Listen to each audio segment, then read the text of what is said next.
All right, a big thanks to Josh Sneed for joining us. Always funny when he comes on, but we do need to go down in the bus leagues. You were down in the bus leagues. I was down in the bus Well, leagues. actually, I optioned you down to Round Rock Yeah. to go make a spot start with Scherzer.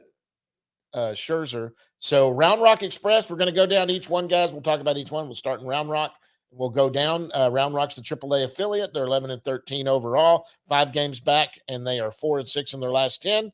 Got to talk about Scherzer. You saw down there. What was the atmosphere? Pretty good. It was good. It was a Wednesday night, so it was definitely a bigger crowd than they normally have on a Wednesday.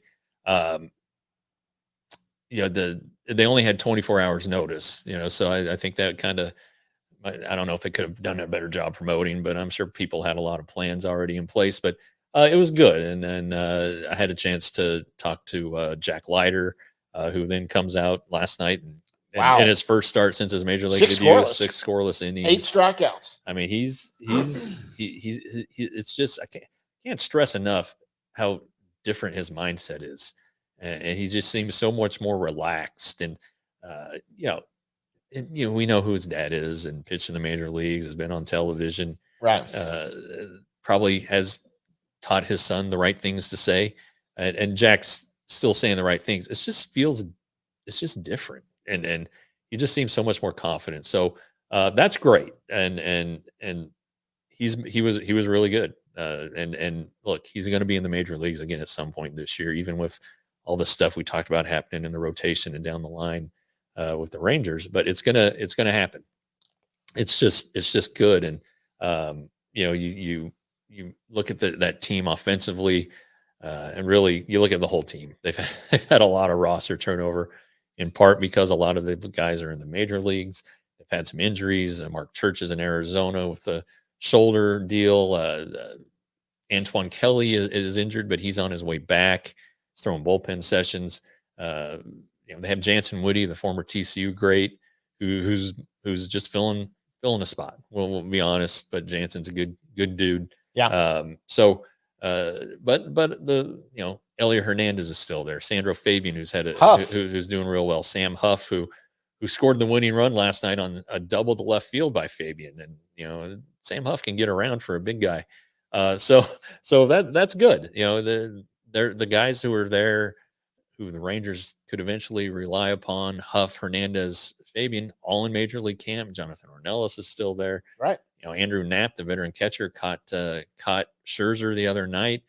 Blaine Krim had his first hit at Dell Diamond. He joked about that. Dustin Harris hit a home run. Guys who we know, guys who are on the 40, guys who aren't, but who are in big league camp, who are close. Keep an eye on them, because you never know what can happen in the course of a season. And the good news is that they're kind of like the Rangers. They're kind of just middling around mediocrity, surviving right now. They're surviving. That's their depth right there. Last year, I think I tell you right now, you and I both agreed, when everyone is healthy and that roster's full of everyone that should probably be there instead of big league camp or being in the big leagues right now, that's probably the most talented roster in the system. Yeah, and it's probably one of the better AAA teams in the Pacific Coast League, with Arizona and Oklahoma City. So yeah. Anyway, but roster turnover is part of the deal, and it's part of being AAA, man. It's a bus ride up and back, or a small plane. Let's go to Frisco, AA affiliate. They're 10-8. They're 2 games back, and they are 4-6 in their last 10. Our buddy Freeman. Cody Freeman hit a couple home runs. Big night last night. 5 hits. 2 of them were home runs. You really kind of got to admire what he's done. He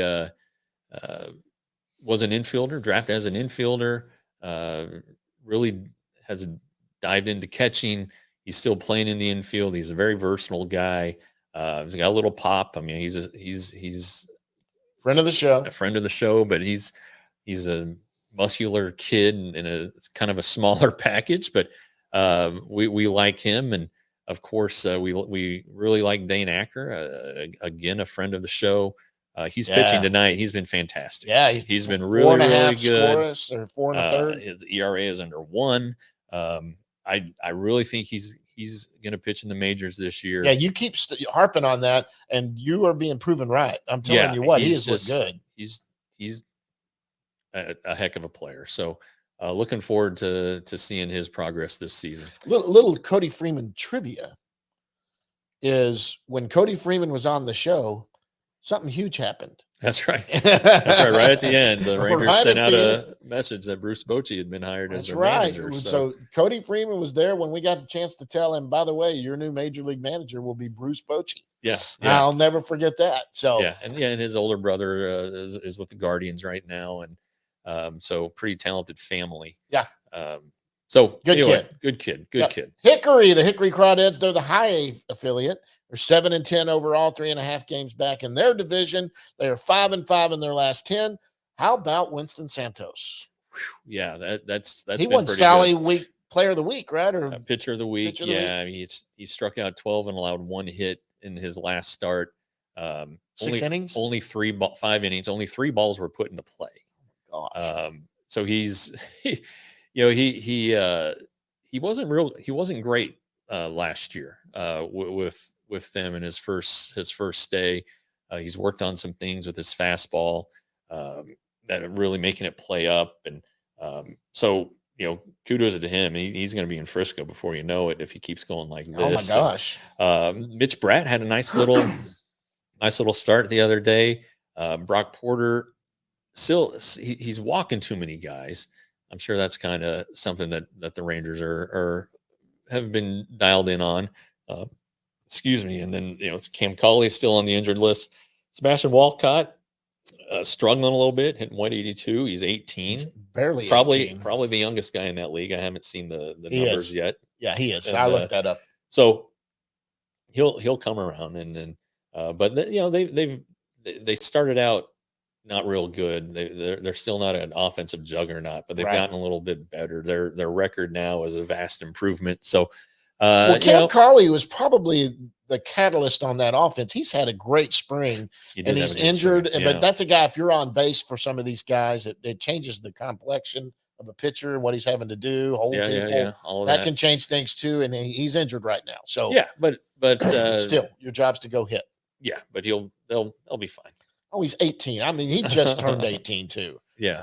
Sebastian Walcott, I have no issues with. Down East Wood Ducks, they are the low A team and the first full season affiliated team coming out of either Arizona Complex or the Dominican. They're 9-8 overall, 4.5 games back in their division, 5-5 in their last 10.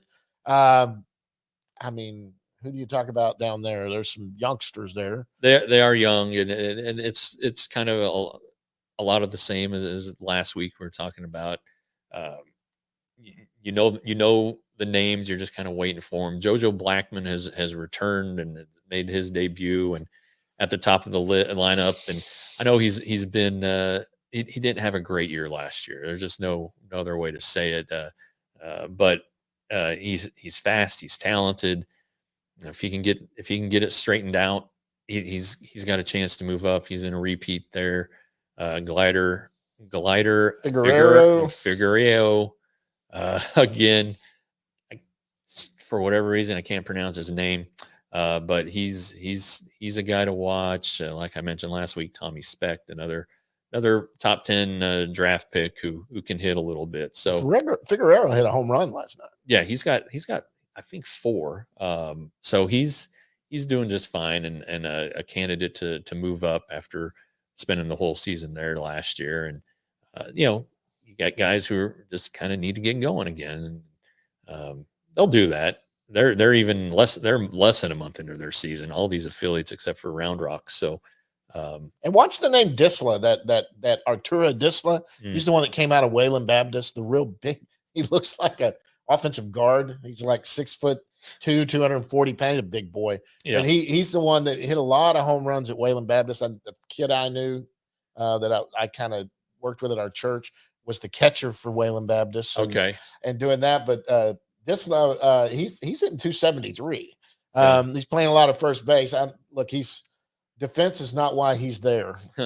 He is a big boy, and I haven't watched him like in the backfields, I didn't really pay attention to him. I don't know how well he moves over there or what happens or Yeah. defensively or anything like that. But I've seen some college highlights of home runs, and it looks like he would rather jog than probably sprint, Well, I understand where you're going with that, and like me. I think we all would.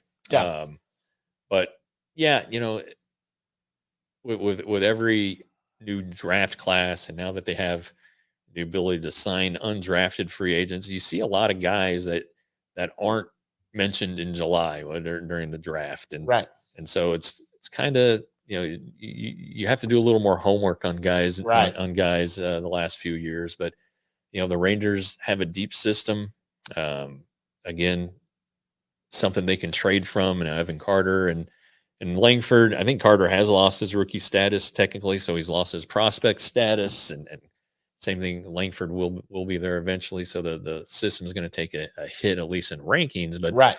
still a lot of depth there, and I think it's a system that if the Rangers need a reliever at the deadline, if they need a right-handed hitter at the deadline, they can. That's go, about all they really they would go be get looking one. at. Yeah. Well, I mean, right now, you never know what can happen. Yeah, but, sure. Injuries dictate a lot of it. We'll see. But I have long said I think there is a bat that is going to be available that the Rangers will have to take a deep look at it. Nothing against Langford, nothing against Carter or whoever. You could move Langford to left and Carter to center if Tavares doesn't stay. But I always think there's another DH bat or something they might be looking to get in here. Sure. And that might be where you're looking. I don't know that they'll be looking on, depending on what happens with starting pitching, whether they go out and get a starter or something like that, but they've got a lot coming back. Well, and this may sound crazy, but yeah, it doesn't need to be a superstar. It doesn't. And I'll tell you right now, Robbie Grossman. I almost said that just then. He's with the White Sox. He's batting leadoff for the White Sox. His on-base percentage is .350, and everybody knows he can hit left-handers. And probably would be so cheap right now. Might be take some international slot money. Have some issues with left-handed starting pitching. So that's it. I think that it wouldn't take a lot, as you said. The White Sox are horrible, perhaps on the way to the worst season in baseball history. They've only won 3 games. They're 3-22 or something like that. They've been shut out. They've been shut out like 8 times this year. This is nuts. But everybody knows who's going to be available. You can start looking at these lousy teams. Yeah. And say, all right, these lousy teams are going to start bringing kids up. They're going to start trying to get there. It's time to see what you have in your system by getting them to the big leagues. And they're going to start trying to dump some salary and get rid of some players. I mean, honestly, the reason that the White Sox signed Robbie Grossman was probably to trade him. And probably that's part of the motivation behind the Pirates signing a Aroldis Chapman. They're house flippers. You look at exactly what they are. Look at the Royals. All the guys that they signed. If that doesn't pan out, Will Smith will get a shot at a 4th World Series in 4 years. Yeah. That's just how these small market teams survive. And frankly, that's how the Rangers kind of got some guys the last few years. Before their World Series years, you can go down the roster and look at trades and go, oh yeah, they traded him. Well, that's why they signed him. Absolutely. Right? You sign them to flip them, and that's the way baseball goes sometimes. All right, listen. Hey, this was a long one today. Anything else? No, but Jesus, we're already that's a long one, but it was great. Josh talking to Josh. We kind of bullshitted for a little bit there at the start. Yeah. It's good. It's good stuff. Yeah. It's a good one. We'll clip them out, get them out, guys. We appreciate you following us. Hit the YouTube subscribe button down there if you haven't already done it. Tell your friends about it. Join up at rangerstoday.com, $5.99 a month, $35 for 6 months, $60 for a year, or send him an email. He'll give you a full year for $48, and you'll see what it is. There are things you get on there that you don't get on the newsletter. But if that's the way you want to go, get on the newsletter. Sign up for that either way. Convert. You'll figure out what you're missing. Yep, you'll figure out by doing that. Guys, we appreciate it so much. Big thanks to Josh Smith for coming on with us. Josh Sneed. Josh Sneed. What? Okay, start over. Okay, no, I'm not starting over. I'm start just telling over. you. This is how we're doing it. Yeah, we can't disrespect Josh like that. We're going to redo the whole thing. Not the whole thing, but we'll do that right there. Josh Smith. I can't believe I said that. Big thanks to Josh Sneed for coming on. That was fantastic. It was a lot of fun. We're going to try to get something together with Josh and go see him when he's That'd be great. somewhere, see his new bit he's Material. working on. Yeah. But guys, thanks a lot for joining us on this one. For Jeff Wilson, I'm John Moore. And until next time, we will see you at the yard.